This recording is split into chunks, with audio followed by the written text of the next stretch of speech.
Pakitap-tap lang yung ating live, baka sakali may lumabas pa rin sa iba yung ating live. So, Prof. Ed, kawawa, naaawa talaga ako sa live natin. Laging walang viewers. Kasi nga, hindi pa tayo nag-uumpisa. Restricted na agad. Okay. Best naman din kasi ang TikTok, guys, kasi hindi lag. Yan. Okay, let's start kahit ano. Kokonti lang tayo. Alright, so once again, this is Choreography. It's a free let review hub. Ayan. How do you call that? Macboards. You have Macboards, daily Macboards na posted weekly. Okay, so yung five Macboards, which is Monday to Friday, napopost ko na siya. Minsanan na siya. Okay? Yan. And then, how do you call that? Of course, yung free, every TTH, Tuesdays, Thursdays, and Saturdays, free live natin. And then, yung mga nakamiss sa ating live, naka-record na siya. Okay? Yan. So, ano na lang, pakitap-tap yung ating live. Alright? Alright. So, medyo mabigat yung ating Prof. Ed ngayon. Okay? Marami siyang All right. Okay, so number one. Okay, so there are three commonly accepted categories of metacognitive variables. Okay, so which of the following sentences most probably comes from a person whose strategy variables are satisfactorily met? A, I am confident that I am a night owl when it comes to studying. Okay. B, I know what exactly needs to be accomplished. C, I am aware of the techniques I use to learn and how effective they are. And D, I know what kind of effort I should exert to complete this task. Okay, yan. So, to be honest, bago yung tanong na to sa akin, to nakita ko na to. Okay? Yan. So, teka nga, ano natin, baka kailangan na nakaganyan. Nakikita nyo yung aking mga kape-kape dyan. Alright, so, ang hinahanap na lang, okay, kahit ganyan, okay? Kasi ang usually na lumalabas lang is kung ano yung definition ng metacognition, di ba? Pero dyan, sabi niya, which of the following sentences most probably comes from a person whose strategy variables? Yan. So kahit hindi mo alam yung concept ng strategy variables, okay, tignan mo na lang yung strategy dyan. Okay? And i-base mo doon yung sagot mo. Okay? Okay? So let's start the clock. Okay, so ano yung sagot niyo dyan? Number one. Go. Go, go, go, go. Kahit ay, nako. Sige na, ano yung sagot nyo dyan, guys? Ay, nako. Tingnan nyo natin. Ano yung sagot nyo? Do you have any idea? Kung ano yung sagot nyo dyan? Do you have any idea?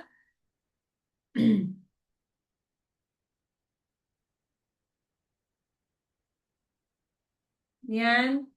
Lagay nyo yung number, guys. Just guess.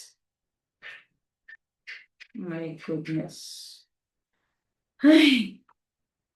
C, be po sure. Okay, all right. Okay, so you are very good, okay? So, 'di ba? Parang hindi kasi natin alam yung tatlong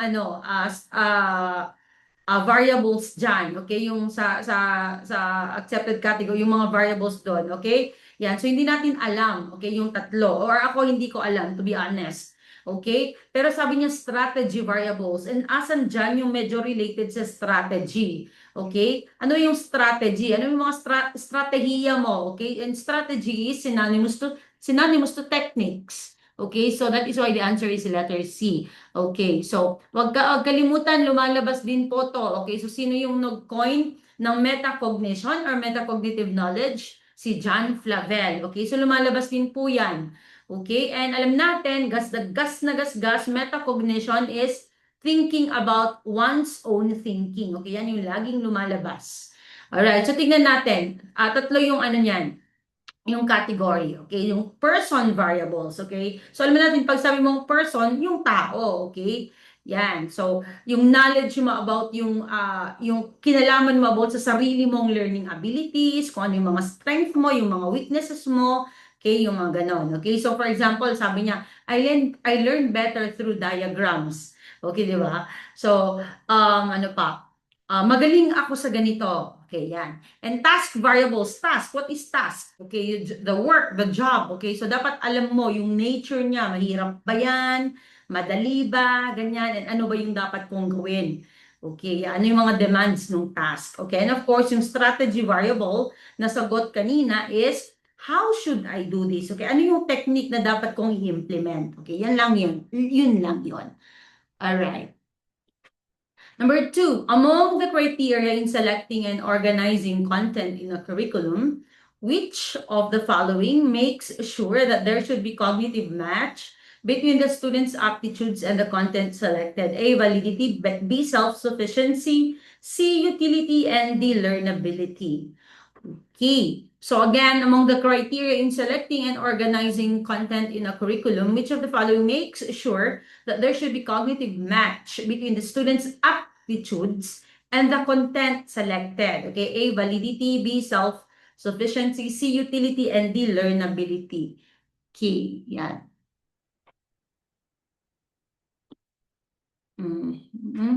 Okay. So dapat may match, okay, dun sa aptitude. Okay? Alam niyo naman yung aptitude, di ba? Ito yung, ayan, okay. Yan, ito yung kailangan mo, okay? Para maka-learn ka ng mga skills. Yan. So, yung aptitude, tapos yung content. Okay, yan. So, ilagay niyo yung number. Ay, nako. Sana magkaroon talaga ako ng time na maghanap ng ibang ng ibang OBS. Okay, sige, number 2.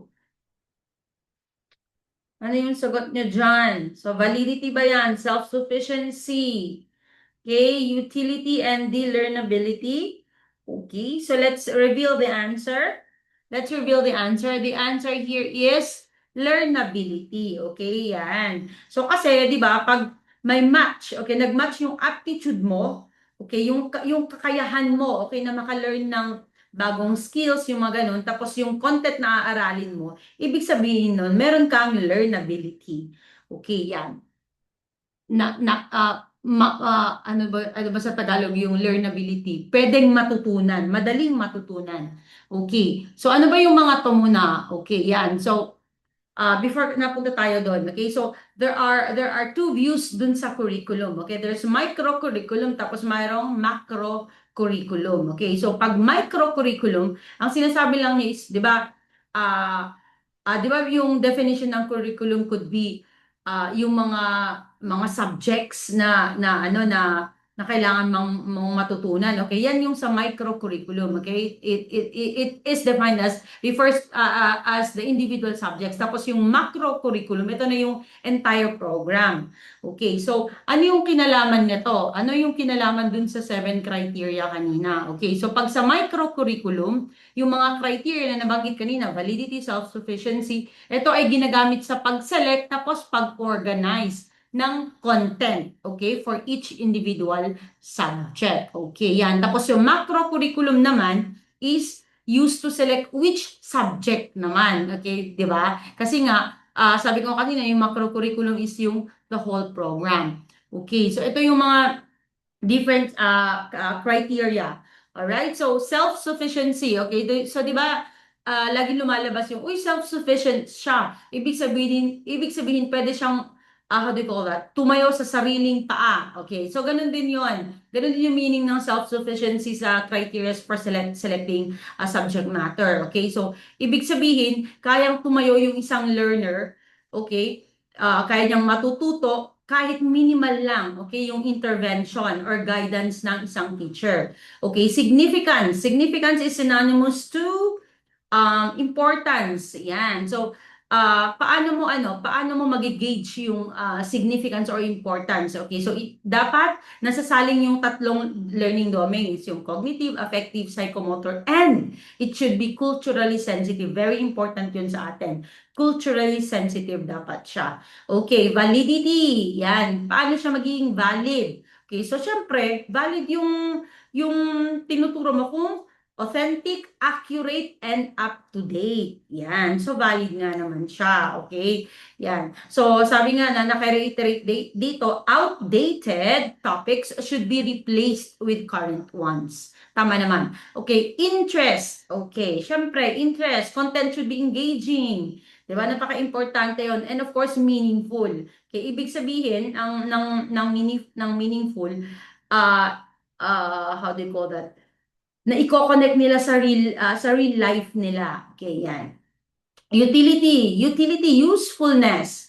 Yan. So yung content dapat useful sa learner, alright? Na ano na natin yung learnability kanina, tapos na, and then feasibility. Feasible, di ba? Pag sinabi niyo mong feasible yan yung plano, di ba? Ibig sabihin, pwede mo siyang magamit. Okay, yan.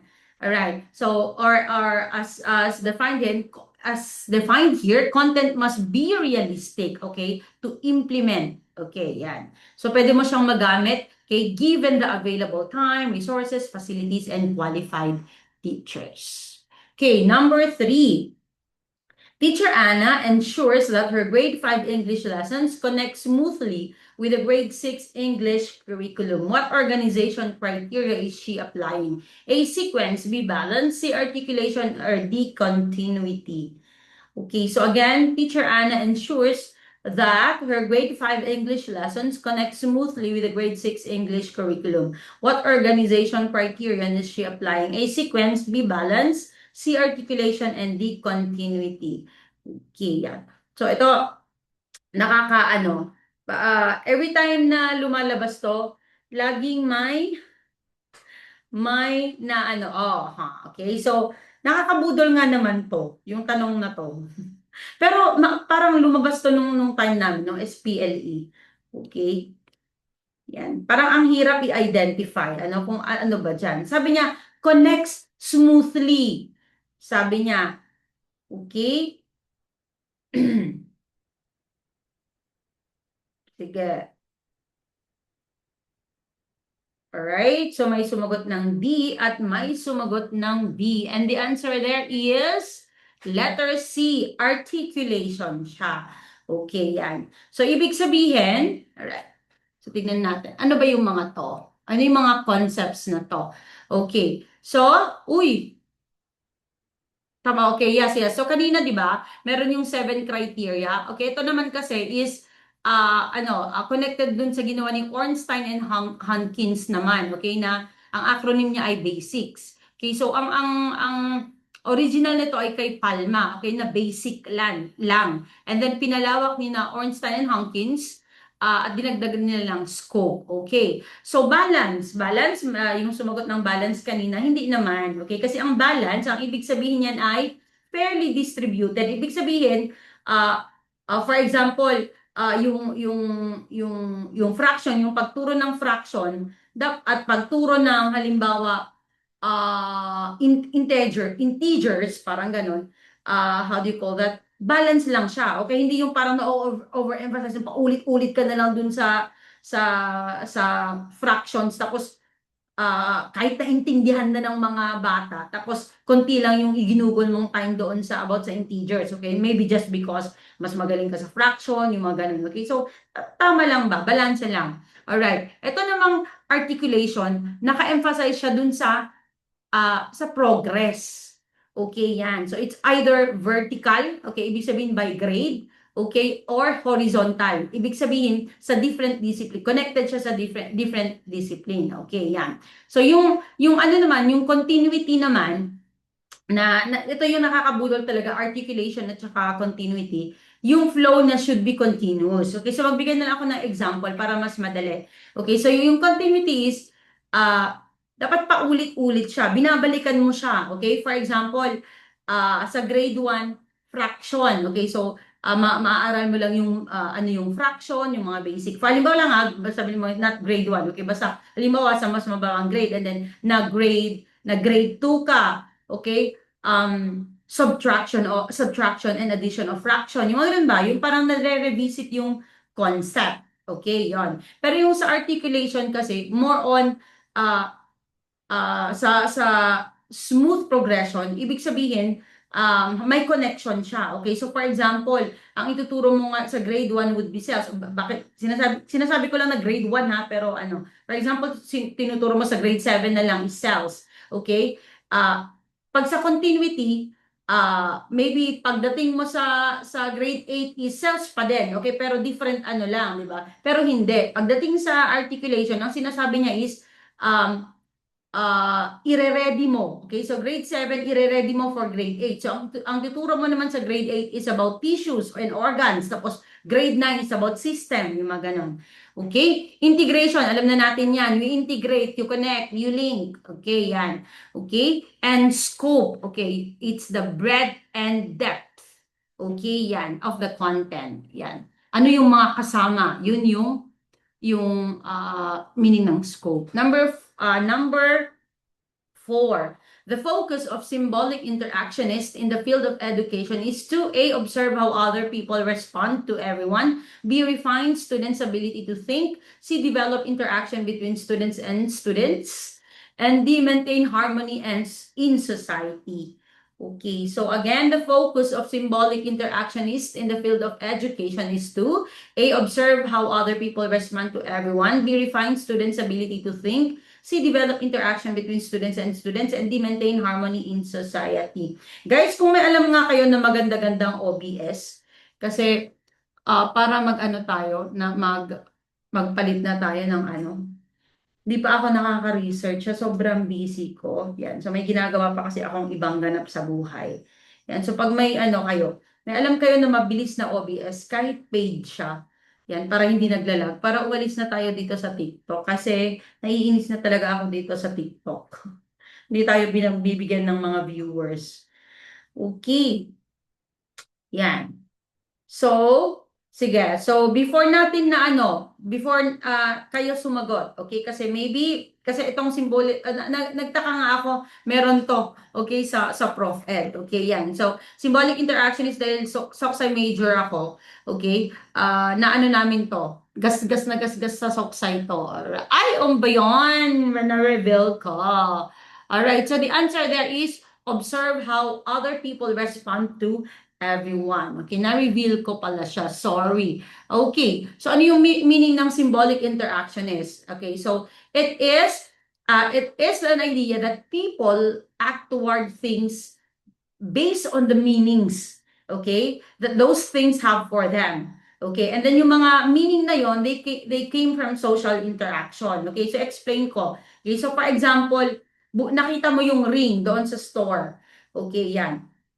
So ring lang 'yon, 'di ba? Walang meaning sa Nakita mo 'yon, ang meaning lang sa is jewelry or kaching-kaching, okay, yung pera, especially kung mamahalin yun na jewelry. Okay, pero kung yung jewelry na 'yon ay binigay ng jowa mo, okay? Yon, then merong meaning sa'yo yon. Okay? For example, ano yung meaning nun? Meaning ng love ng jowa mo sa'yo. Okay, yan. Kaya nga sabi niya, this meaning comes from social interaction. Okay, so nakipag-interact ka sa taong yon, naging jowa mo siya, yan. So anything na ibigay niya sa'yo, may meaning. Okay, and that is why the answer there is, observe how other people respond to everyone. Okay, because it reiterates social interactions. Alright, okay. Alright. So ito ito naman ano naman yung sa ibang option. So students' ability to think, alam na natin, cognitivism, di ba? Because cognitivism is the use of your brain. Okay, ito namang develop interaction between students, yan, social constructivism, di ba? Of course, kasi interaction yan, and maintain harmony in society, that is structural functionalism. Okay, so ang structural functionalism sa Soksay is yung dapat yung mga different institutions should work with each other. Like for example, government, mabilis lang to ha, government, school, yung mga yun, society, yung ano, they should work together to fulfill yung mga needs ng mga tao. Yun. Alright, so ito naman, the term symbolic interactionism was officially coined by the American sociologist, read by Herbert Blumer, or blue na George Herbert Mead. Okay, so again, the term symbolic interactionism was officially coined by the American sociologist Herbert Blumer ba yan? Or George Herbert Mead. Okay, so red ba yan or blue? Sagot naman guys.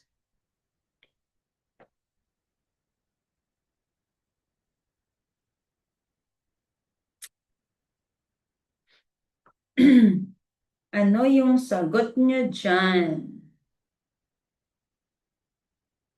Number 5, ito yung ano, red ba yan or blue? Si Ma'am Bea, oh.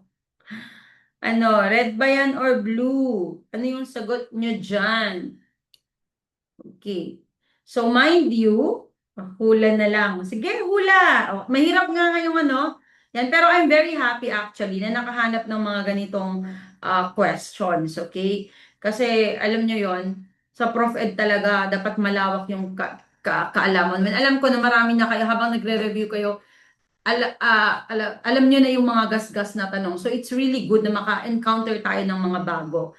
Okay? Para hindi tayo mashook. Okay? So, the answer here is, oh, sorry. The answer is, there should be Herbert Blumer. Okay? So, or Blummer siguro to. Okay, yan. So, pero, si George Herbert Mead, siya yung founder ng symbolic interactionism. Sa kanya nang galing yung concept. Pero yung estudyante niya kasi si Herbert Blumer.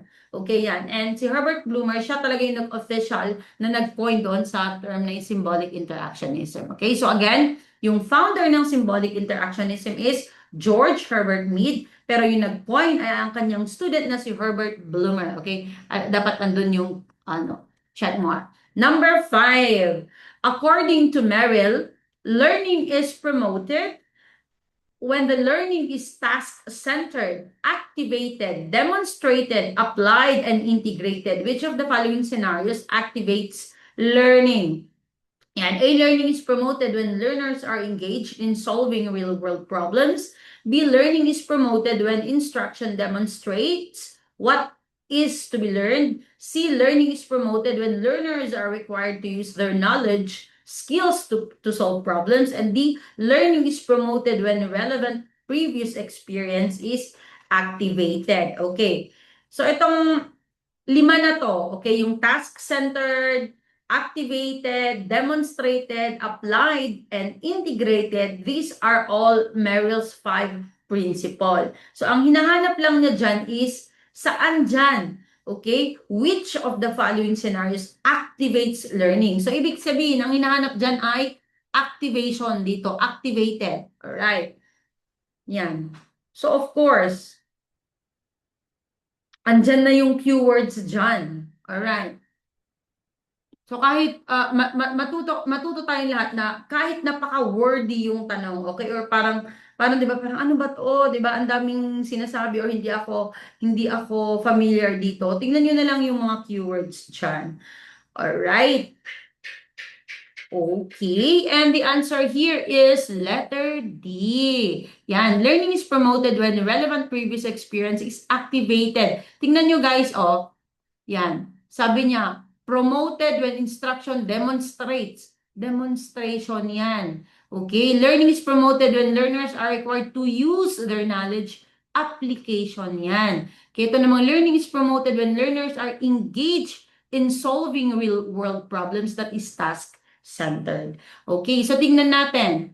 Alright, so ito yung Merrill's 5 principles of instruction. Okay, so unang-una, pag sinabi mong task-centered, yan. So, kung gusto nyo okay, try ko na lang i-post tong mga ano na to.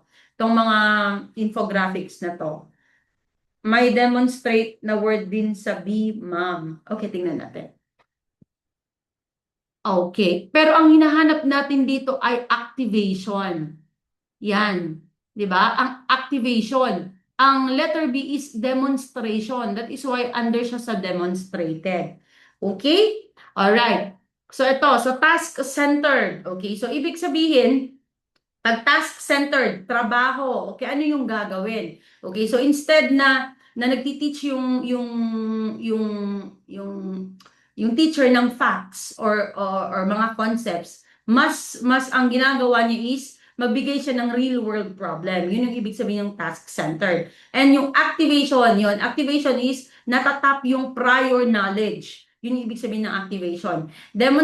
Demonstration is wag mong i-explain. Yun yung ibig niyan sabihin. Show me what to do. Okay? Ibig sabihin, mag-demonstrate ka. Di ba? Kaysa yung sinasabi mo. Okay? For example, sabi niya, okay, ang gagawin nito, number one, ay ganito. Di ba? Parang, lalo ako, ayoko yung ganun. Yung parang punong-puno yung isip ko. Minsan hindi ko naiintindihan yung sinasabi nila. Mas gusto natin yung demonstration para alam mo yun, nagagamit yung visual, di ba? Lahat na yan. Right? And application. Application is na isasagawa natin, okay, sa napa-practice natin, okay, sa real life situation. And integration, paulit-ulit yan. Pag alam natin integration, pag nakita natin yan, integration is connection. There's a connection. Yan. Alright. And that is one. You see? So, sabi ko nga nalagay ko pala. So, ang A is task-centered, B is demonstration, and C is application. Number 6. A 6th grade social studies teacher tells a student, your essay has a clear introduction and 3 body paragraphs. However, to meet the standard for this assignment, you need to add a conclusion that summarizes your main points and restates your thesis. What type of feedback is being provided? Okay, so constructive feedback ba yan? Corrective feedback ba yan? Informative feedback ba yan? Or descriptive feedback? Okay, so ulitin natin. A 6th grade social studies teacher tells a student, your essay has a clear introduction and 3 body paragraphs. However, to meet the standard for this assignment, you need to add a conclusion that summarizes your main points and restates your thesis. What type of feedback is being provided? A, constructive feedback ba yan? B, corrective feedback. C, informative feedback. And D, descriptive feedback. Okay. Sige. Number 6. Ano yung sagot natin dyan?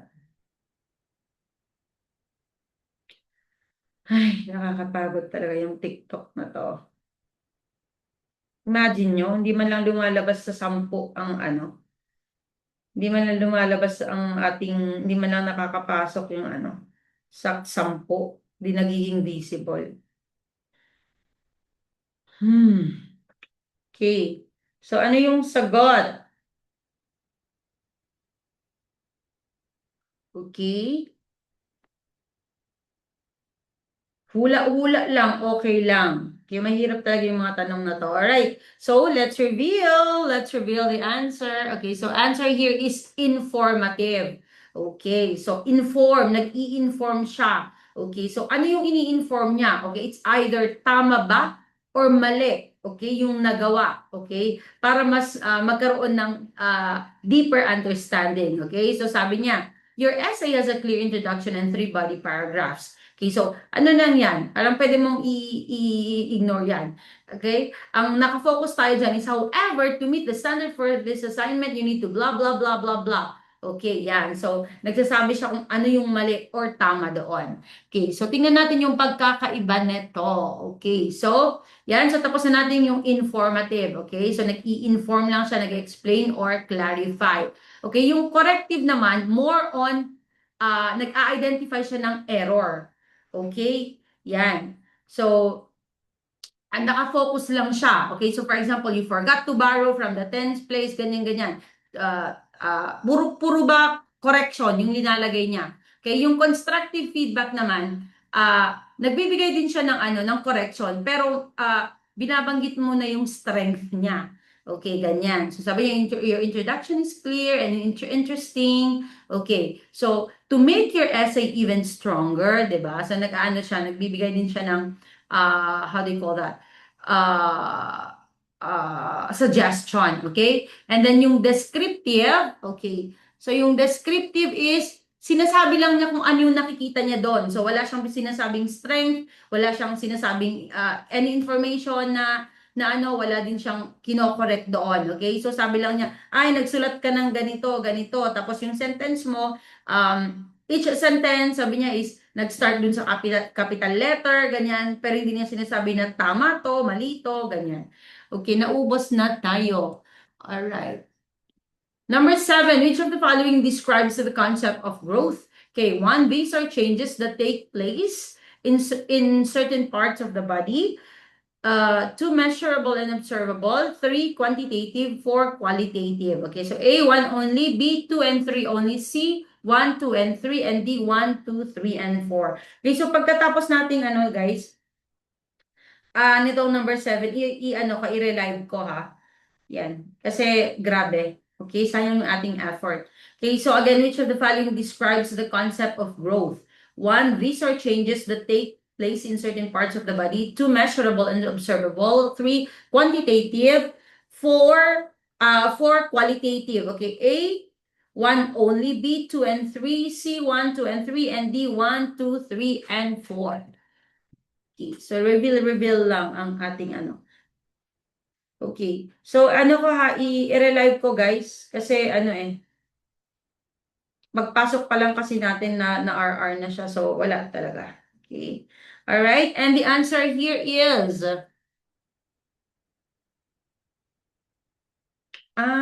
putol-putol. Okay, so i-relive natin. Okay, so ano ko lang yung sagot nito.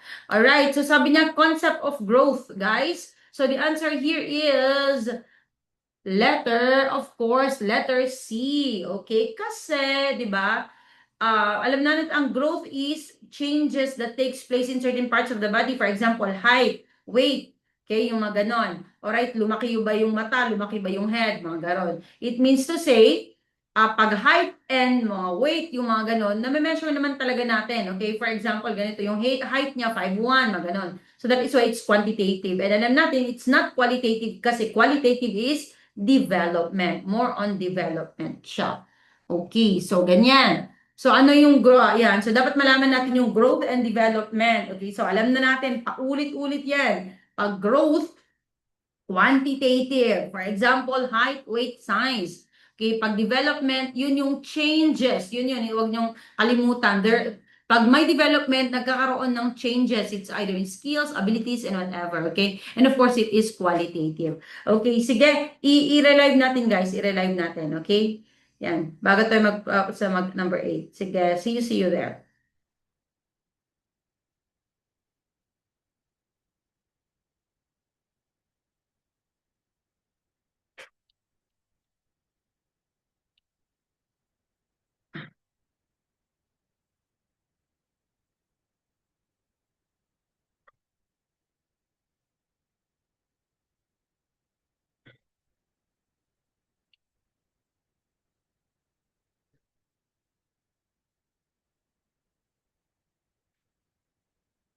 Alright.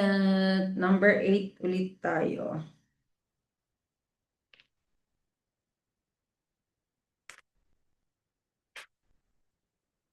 Ay.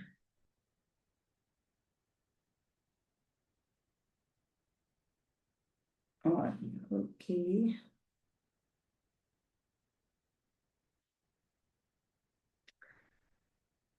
Alright.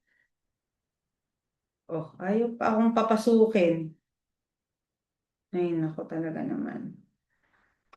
Okay, so number 8. Which of the following is true about MOOC or MOOCs? Okay. Nakikita nyo ba guys? Maganda ba yung ano? Yung kita nyo?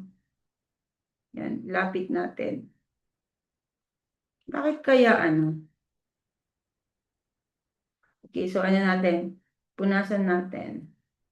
Alright, which of the following is true about MOOCs? 1 course is run on the internet. 2 enrollments are massive.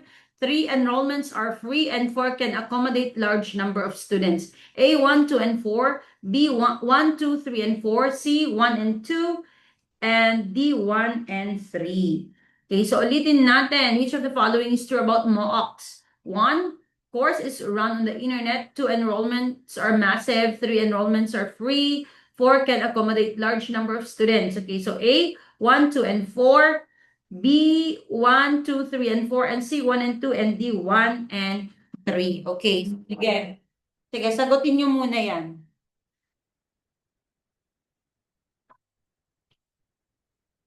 Punasan ko lang tong ano. Punasan ko lang yung ano ko. Ito ha. Wait lang ha. Punasan ko lang. Kasi parang ang ano. Ayan. Okay, so ano yung sagot nyo dyan? Mooks.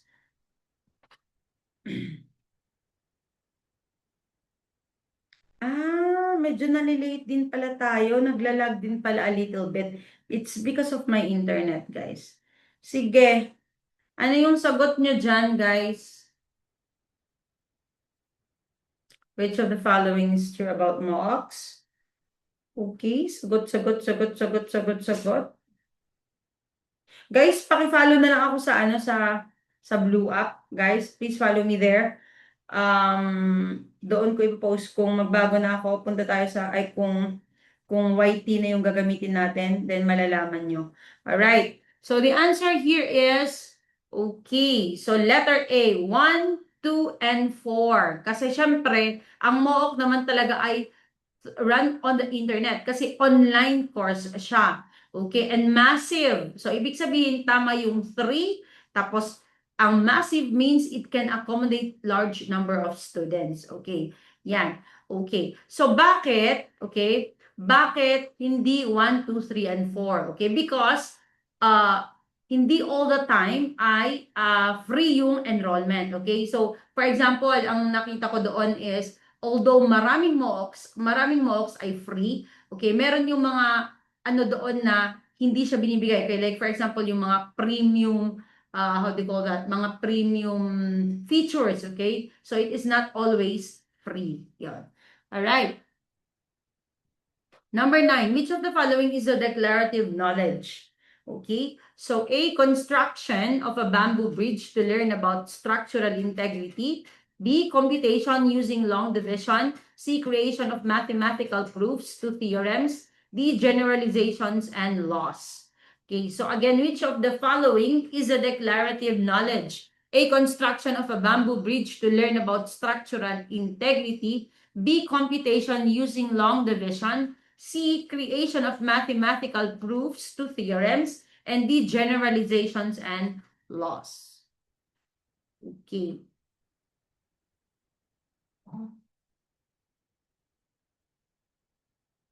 Okay, number 9. Ano yung sagot nyo dyan? Declarative knowledge. Ano yung sagot nyo dyan? Ayun, may nakapasok na iba. Okay, please lagay nyo yung number. Ayun, Diyos ko Lord. Nasa 50 na yung grade natin sa TikTok. Feeling ko pag bumaba na tayo sa 50, hindi na ako makakapag-live. Yan. So no choice tayo kundi mag-transfer. Alright? Thank you for joining. Yan. So, pag bago kayo dito, i-follow nyo na lang ako sa Blue App kasi baka magta-transfer na ako ng ating, kung saan tayo mag-live. Kasi wala eh. Talagang grabe yung restriction dito sa TikTok. Hay, naku lang talaga. Okay, so ano yung sagot nyo dyan? Alright? Wala bang sasagot dyan? Okay, declarative knowledge. Okay, so kahit hindi nyo alam yung meaning ng declarative knowledge. Okay, so tignan nyo, ano ba yung, basahin nyo mabuti dyan. Okay, magkaroon kayo ng cancellation. A, construction. B, computation. C, creation. Okay? Tapos D, generalizations and laws. Alright? And ang sumagot, okay, ang unang-unang sumagot ay tama. Okay. So sabi niya, ang declarative knowledge, okay, is just your knowledge about yung facts. Okay, yan. Concepts, principles, generalization, and laws. So, automatic yung letter D, yan pa lang, dyan pa lang, is ano na, how do you call that? How do you call that? Textbook definition yan. So, bakit nga ba? Okay, so, ang letter A, B, and C, okay, kasi there are 3 types of knowledge. Okay, so ang A, B, and C, tingnan nyo, construction. Okay, so more on how to do, okay? And that is procedural knowledge. Okay, yung A, B, and C, they are procedural knowledge. Okay, so tingnan natin yung descriptive, sabi ko nga, okay, facts, concepts, principles. Okay, yan. Yung procedural knowledge, know-how, how to do it. Okay, kaya yung mga skills, yung processes, yung procedures, thank you for liking the live. Alright, and knowledge by acquaintance. Okay, so more on personal awareness. Okay, how. Okay, so for example, sabi niya, knowing the taste of durian. Okay, yan. So, bakit alam mo? Kasi nga, na-experience mo. Okay, yun naman ang ibig sabihin ng knowledge by acquaintance. Okay, so, ito yung mga, anong tawag dito, mga infographics, I recommend na basahin nyo. So, I'm gonna post it dito sa TikTok or sa Blue App natin. All right, number 10, the cognitive structure is one of the structures of subject matter content, which term refers to the relationship among facts and concepts. Yan, so A, theories, B, principles, C, concepts, and D, facts. So again, number 10, the cognitive structure is one of the structures of subject matter content.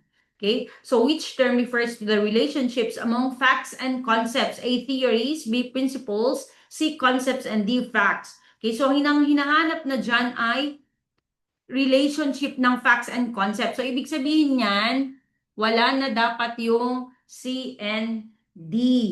Yan. So, pang pagpipilian nyo na lang dyan ay A or B.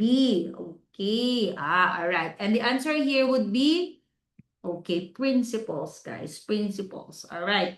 So, aralin natin yung apat na to. Okay. So, alam natin fact.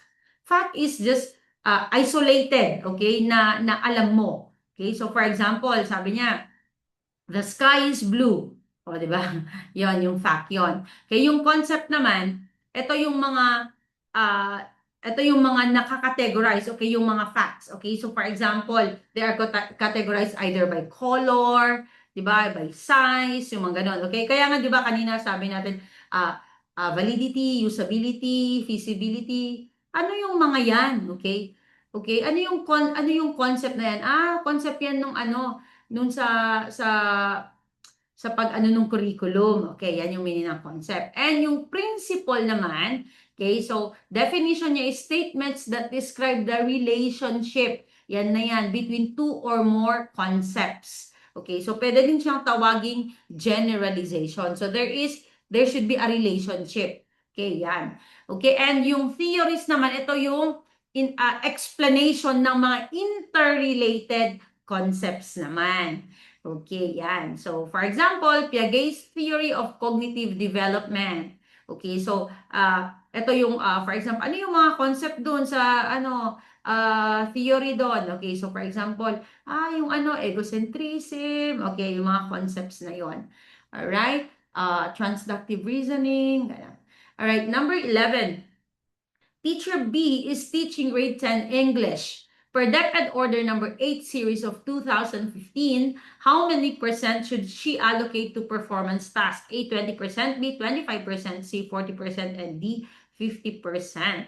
Okay, so again, number 11, Teacher B is teaching grade 10 English.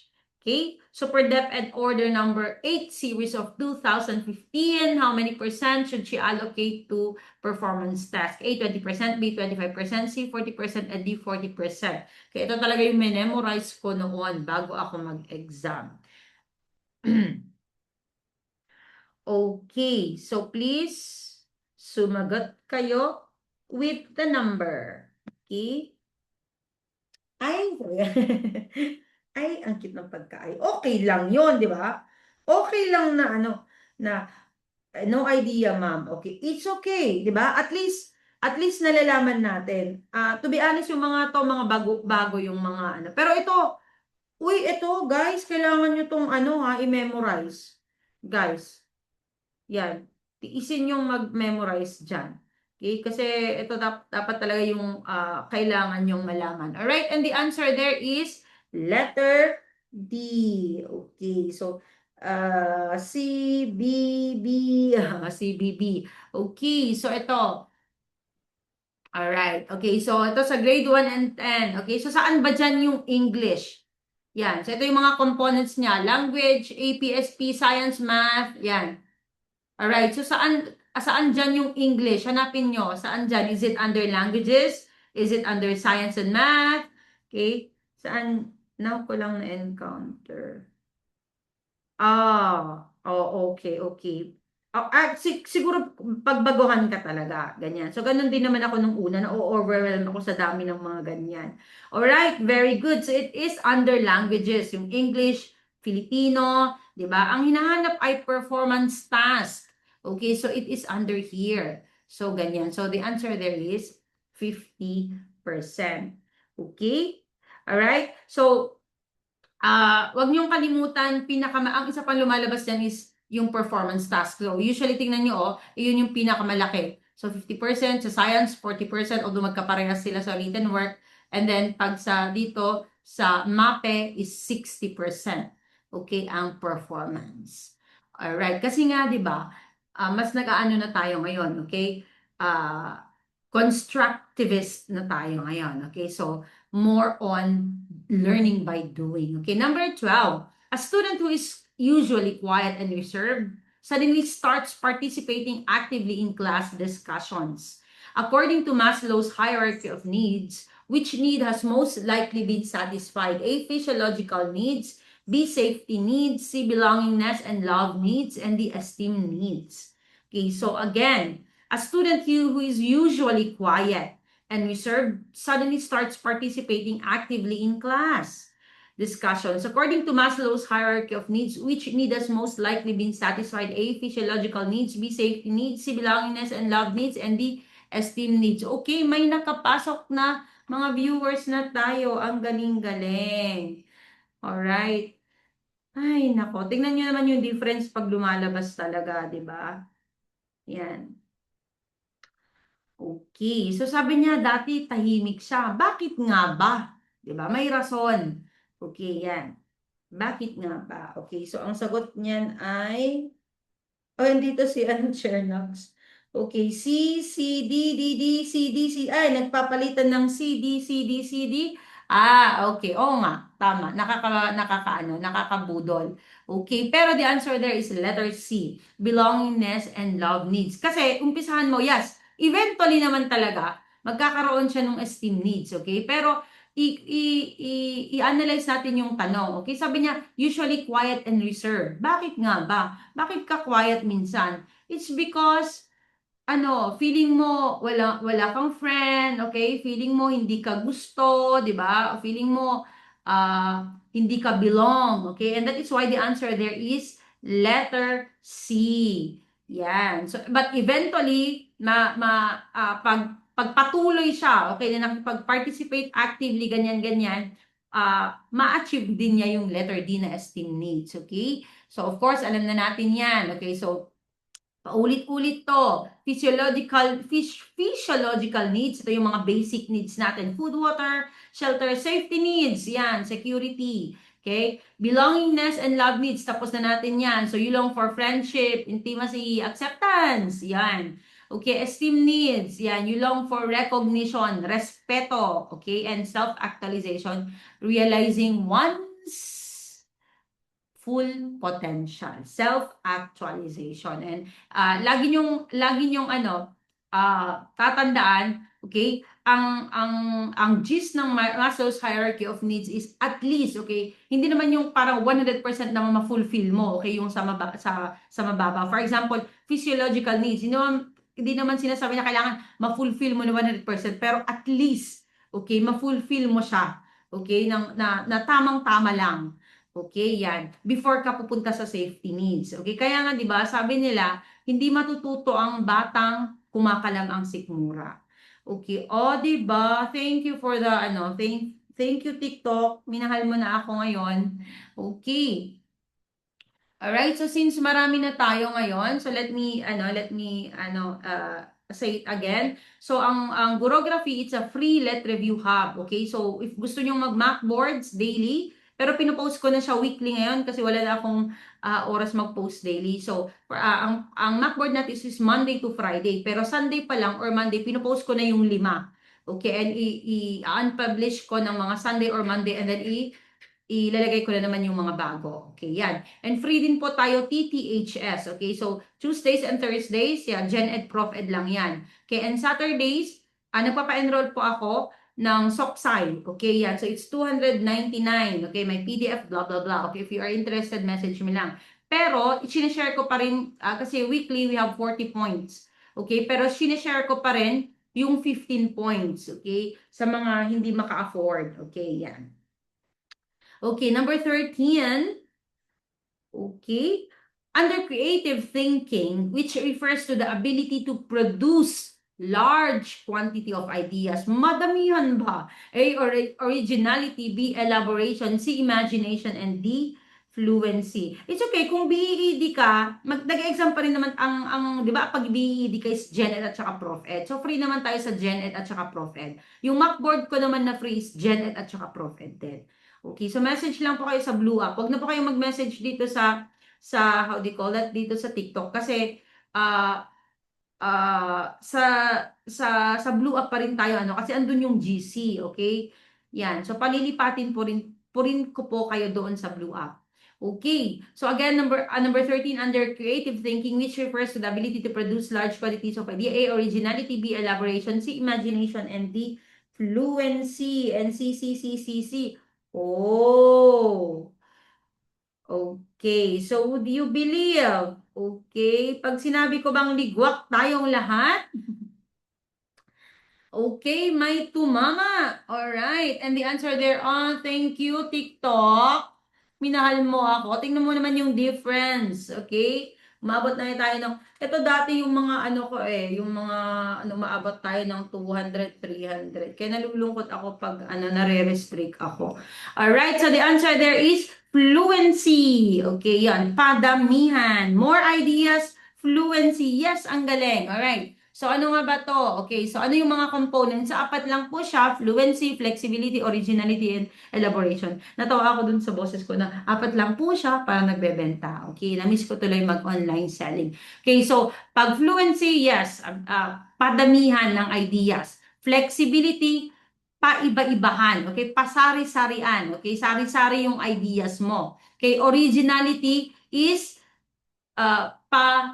ano ba yung basta unique, okay? Hindi ko alam ang Tagalog ng unique. Kakaiba, okay? Kakaiba or bago, okay? Or hindi common, okay? Yung originality. And elaborate it. Ibig sabihin, palawakin. Okay, yan. Sariling idea, yes. Ang galing, yes. Sariling idea ang originality. Okay. Number 14, which of the following which of the following does not belong to the group dapat? Okay, so A, egocentrism, B, lack of conservation, C, realism, and D, dysentery. Okay. So again, number 14, which of the following do not belong to the group? Pakitap-tap naman yung ating live, yan. Baka sakaling makonsensya si TikTok. Okay? So again, which of the following does not belong to the group? A, egocentrism, B, lack of conservation, C, realism, and D, dysentery. Okay. Sabi ko na nga ba may pabubudol doon, no? Kasi hindi siya common. Okay, so ito, alam ko kung bakit nyo pinili yung letter C kasi hindi siya common, di ba? Pero kasama pala siya. Okay, so the answer here, let's reveal, right? Alright guys, so ang live natin is TTHS, okay? So 9 o'clock, okay? Tuesdays, Thursdays, Saturdays. Lagi po akong nare-restrict, okay? So please paki-follow na lang ako and if you really want to watch yung mga videos ko, i-memorize niyo please yung ko, tapos pumasok na lang kayo, hanapin niyo na ako kasi hindi lumalabas yung aking live most of the time. Yan. Yung mga na-miss yung videos, andun sa YT, please subscribe, okay? Free naman po tayo. Alright? Yan. Marami na pong doon, and marami akong magandang feedback kasi maraming lumabas sa Gen Ed daw. Alright, and the answer there is decentering. Okay, so paano ba? Paano yung pagkasagot dito? Okay, so pag pansinin nyo, yung egocentrism, saang ano yon? Anong stage yon? Okay, kay Piaget. Sige nga po, anong stage yung egocentrism? Okay, is it pre-operational, uh, formal operational, concrete operational? Ano po ba yung egocentrism? Okay. Sige po, sagot po tayo. Yung egocentrism, di ba? Ito yung parang feeling ng bata, parang nakafocus lang yung sa sarili niya yung bata. Okay? Yun yung ibig ng egocentrism, okay? Yan. Kaya nga 'di ba, hindi sila selfish, okay? Pero it is ano pala, characteristic pala ng isang bata 'yan. All right? And the answer, tama, it is pre-operational. Tama. Okay. Yung realism, it is also pre-operational. Okay? Yung lack of conservation, kasi ang conservation is under ano na siya, di ba? Pero sabi niya nakalagay dyan is lack. So, ibig sabihin, wala pa siya. And that is why it falls doon sa pre-operational. And realism, alam ko kung bakit realism ang maraming sagot doon. Kasi hindi siya common na nadi-discuss, di ba? Pero nung research ko, it is still under pre-operational. Okay, so ano nga ba yung realism? Sabi niya, believes that thoughts, dreams, names, and perceptions are real and fixed. Ibig sabihin, absolute. Kung ano yung inisip ng bata, absolute siya. Okay, so for example, sabi niya, ang pangalan ko ay Maria. Okay, yan. So ikaw, hindi ka pwedeng Maria yung pangalan mo kasi ako na si Maria. Parang ganun. Or sabi niya, nanaginip ako na may monster. So andun, di ano na naman tayo, na suspend na naman tayo. Ang galing-galing mo talaga, TikTok. Diyos ko, pinambigyan mo lang ako. Di bagsak ulit tayo ng nanonood. Okay, pag nag-itim yung screen, guys, balikan niyo po, Gurography. Okay, so please follow me.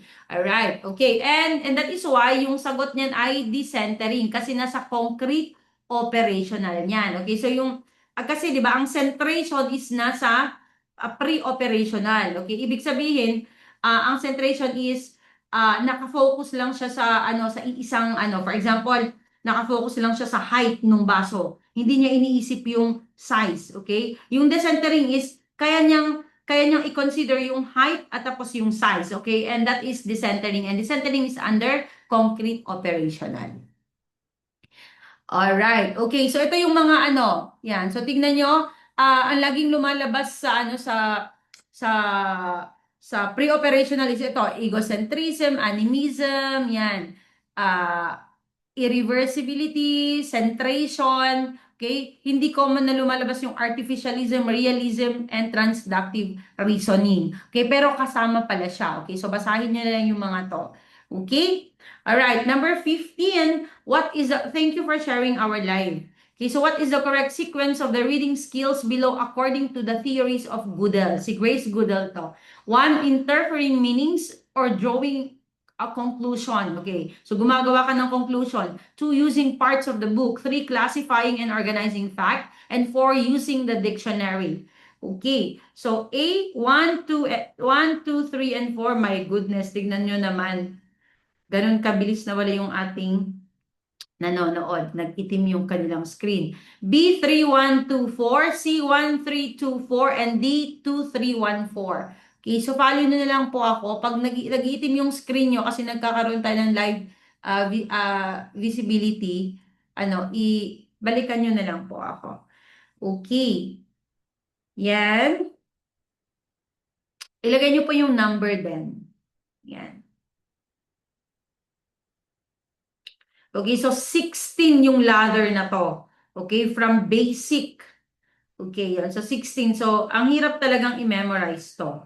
'Di ba? So sabi niya B, D, B, D, B, D. Alright, so let's reveal the answer. Okay, so the answer there is letter C. Okay, letter C. So, hindi nyo naman kailangang i-memorize yan. Okay? Kailangan pa bang i-memorize yan? Alam nyo ba yun? Alright, hindi naman nyo kailangang i-memorize yan. Okay, yung Goodell's lang is basic reading skills, tapos higher order thinking skills, tapos reference skills. Alright? Hirap. Oo, yes, I know. Okay, kaya ito, explain ko kasi 16 to, yung ladder. Kaya, and mahirap i-memorize. Okay, so ito, sabi ko nga, yung 16, it starts with the basic reading skills. Alright? Tapos, higher order thinking skills, tapos yung reference skills. Ano ba yung reference skills? Ito yung mga paggamit ng reference materials like books, dictionaries, yung mga ganon. Okay, so tingnan nito, 1, 2, 3, and 4. Wala tayong basic reading skills, walang kasama. Okay, ano ba yung mga basic reading skills? Siyempre, alam mo muna yung vocabulary, yung mga sight words. Okay, wala naman dyan, okay? Andito na agad tayo sa higher order thinking skills, okay? Higher order thinking. So agad, ang number 1 yan is interfering meanings drawing conclusions.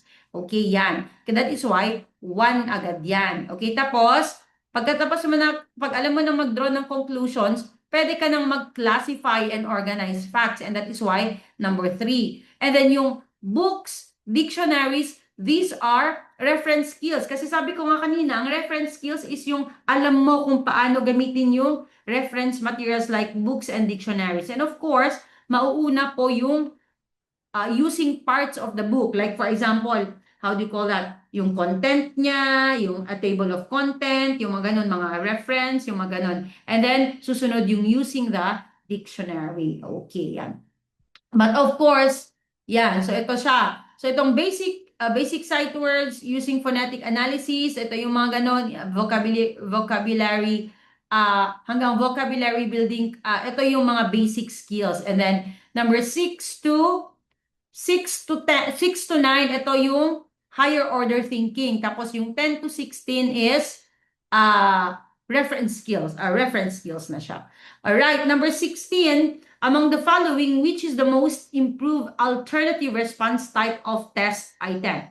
Marcos is the most controversial Philippine president in history. A. Marcos made the Philippines controversial. B. Marcos is not the most controversial Philippine president in history. C. According to Ambeth Ocampo, Marcos is the most controversial Philippine president in history. And D. None. The item should immediately be discarded. Sabi niya. Alright, so again, among the following, which is the most improved alternative response type of test item? Marcos is the most controversial Philippine president in history. A. Marcos made the Philippines controversial. B. Marcos is not the most controversial Philippine president in history. C. According to Ambeth Ocampo, Marcos is the most controversial Philippine president in history. And D. None. The item should be discarded. Okay.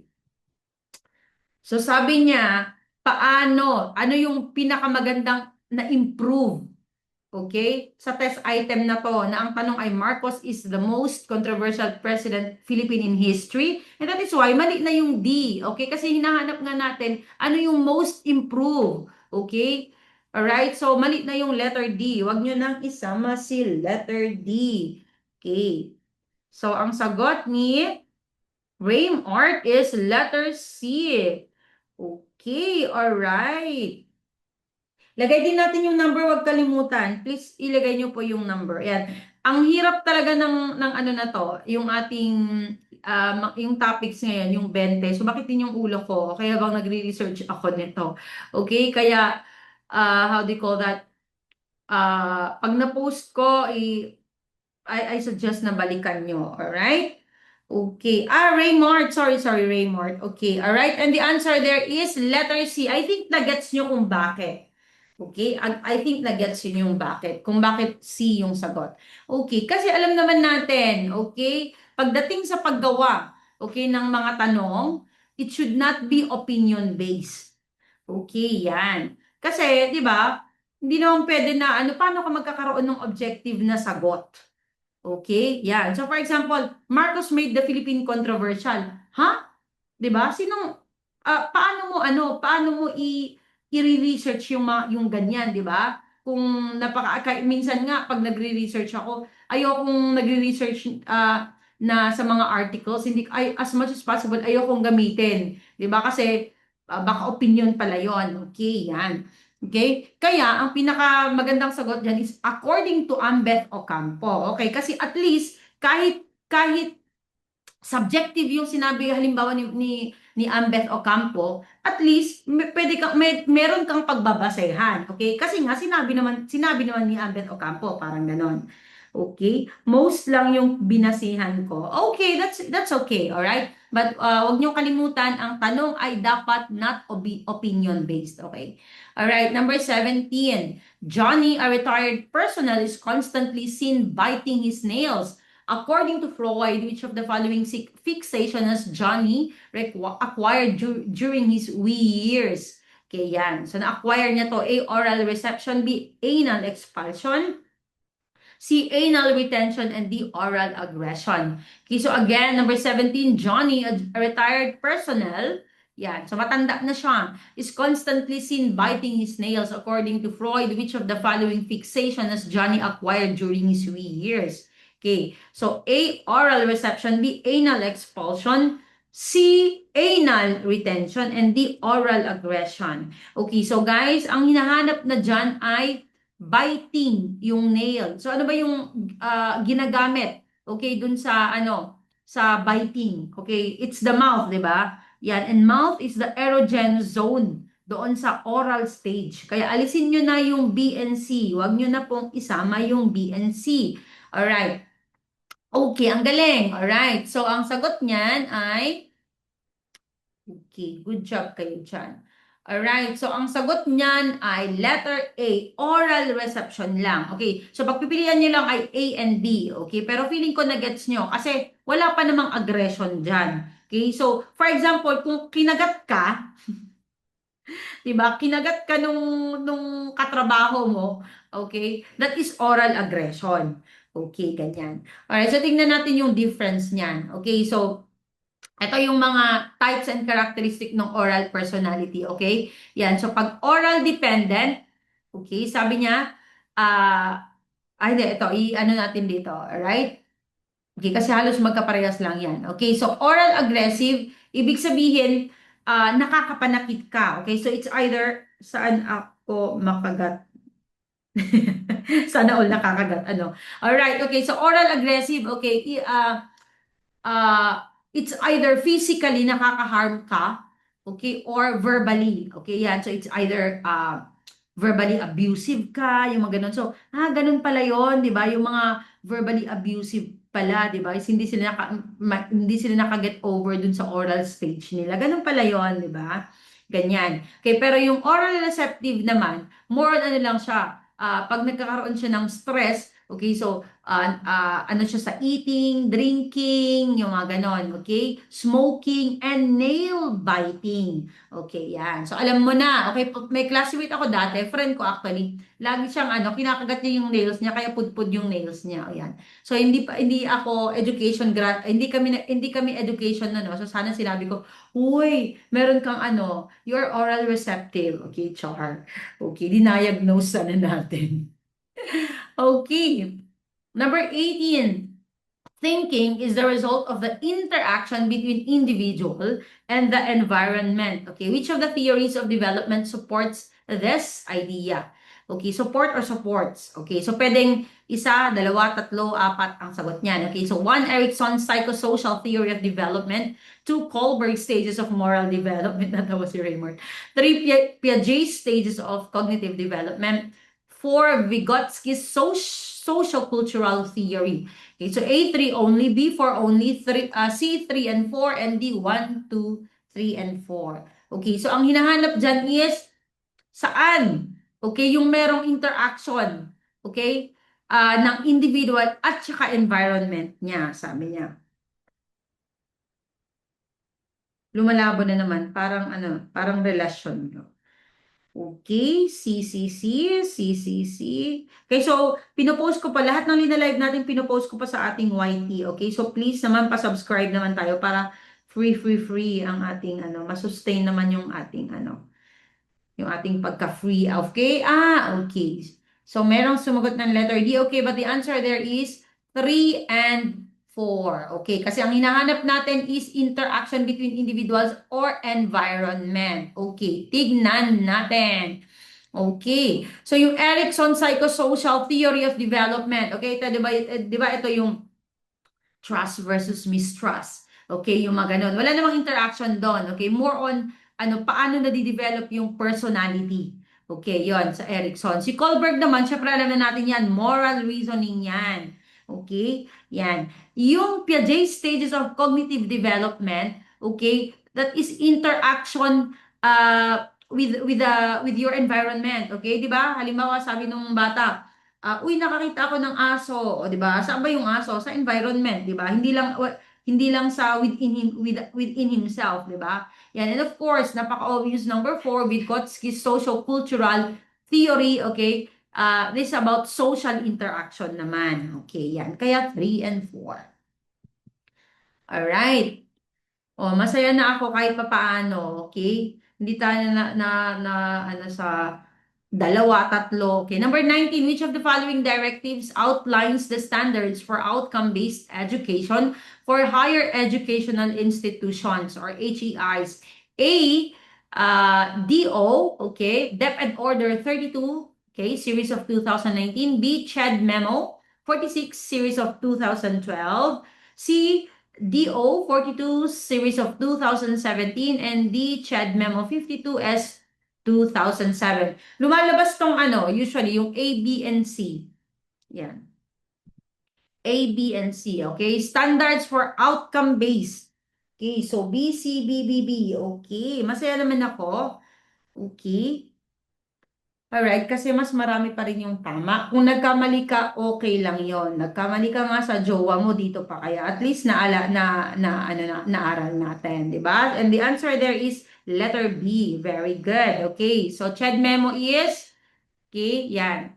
So, ito yung legal basis, okay? From traditional, aray ko sabi niya, traditional to outcome-based. Yon. So, outcome, ano ba yung outcome-based? Yun yung may goal na dapat ma-reach ng learner. Okay, yung DO32, yan. So, ito naman yung pag ano ng zone of peace. Ano ba yung zone of peace? Okay, that's the creation of safe, inclusive, and conflict-sensitive learning avenues. Okay, higher pala, sabi niya. Okay, and yung DO42, okay, yung PPST, ito, lagi lumalabas po to. So, at least yung A, B, and D, memorize nyo na lang. Alright, yung ito naman tong, ano tong, at itong 52, at addendum lang siya, okay? Addendum lang siya ng CMO 30, okay? Yan. Number 20, which time span describes embryonic period in human pregnancy? A, 0 to 2 weeks after conception.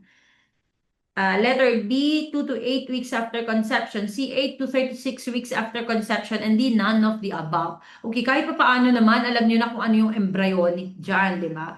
Pwede ka lang kayong mabudol dyan sa dalawa, okay? TTHS po tayo. Ayan, so na-restrict ulit tayo. Bahala ka dyan. Okay, wala na, hindi na ata tayo makakapag-live. Kaya i-follow nyo ako guys sa ano, sa Blue App, okay? Para ano ko kung saan tayo next na mag-live. Kasi ubos na yung ating grade dito eh. Yan. So, ang live natin ay TTHS. 9 o'clock, okay? Dito sa TikTok. Pero feeling ko nauubos na kasi 50 something lagi ako na nalalive restriction. Ang lagi niyang sinasabi, nagkaka-live restriction ako kasi hindi ako gumagalaw. Gumagalaw naman ako ah. Alright. Okay, so mag-Macboard din po tayo. Free din po yung Macboard. Message lang po kayo. Alright, sa Blue App. Gurography din po yung pangalan. And the answer here is, okay. Sabi ko na nga ba? Alright, and the answer there is letter B. Sabi ko na nga ba? Gets na gets nyo. Alright. Letter B. Kasi alam na natin, 0 to 2 weeks. Okay, that is still germinal. Okay, yon. So, Jeff. Okay, so germinal, 0 to 2 weeks. Yan. Ito yung nagkakaroon na ng zygote. Okay, nag-meet yung egg and sperm. Yan, yung embryonic, yan. That is a development, meron ng embryo. Okay, yan. And of course, fetus or fetal. Okay, yan. So, fetus na siya. Alright, 9 weeks, of course, hanggang birth. Okay, and paglabas niyan ay infant.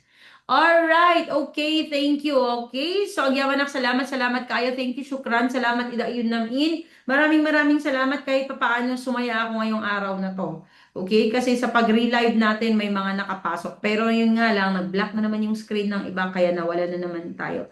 Okay, yan. So, please follow me. Ano Blue Up po? Blue Up is ano? Facebook ba? Facebook. Okay, yun, Facebook. Okay, so please follow me doon. And ano, tawag doon?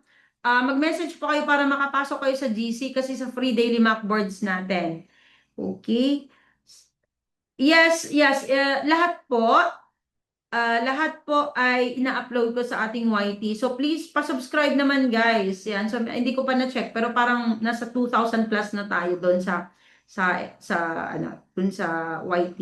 Okay. Yes po, Gurography din po. So ang ating YT sa Red Up is um Gurography pa rin po yung, Gurography naman lahat ang pangalan natin, okay? Gurography Let Review Hub. And then yung Blue Up, Gurography Let Review Hub din po. Okay? Alright, so maraming salamat po. I really appreciate it. Okay, hindi ako nalungkot tonight. Okay, so thank you and message lang po pag hindi po ako naka-reply ngayon, magre-reply po ako bukas. I-send ko po yung link ng GC, okay? Para makapasok kayo para sa ating daily mockboard. Sayang din yon. Yung ating daily mockboards kasi, chinunk ko siya ng 30 points each. Okay, prefer ko kasi yon yung 30-30-30. Kasi nung nagre-review ako, ang dami ko kasing pinagmamakboardsan, 'di ba? Naka-enroll ako sa maraming review centers, tapos may mga ano pa na mga how do you call that? Independent na coaches, naka-enroll pa ako sa mga ganun. So parang punong-puno na yung isip ko. So pag sasagot ako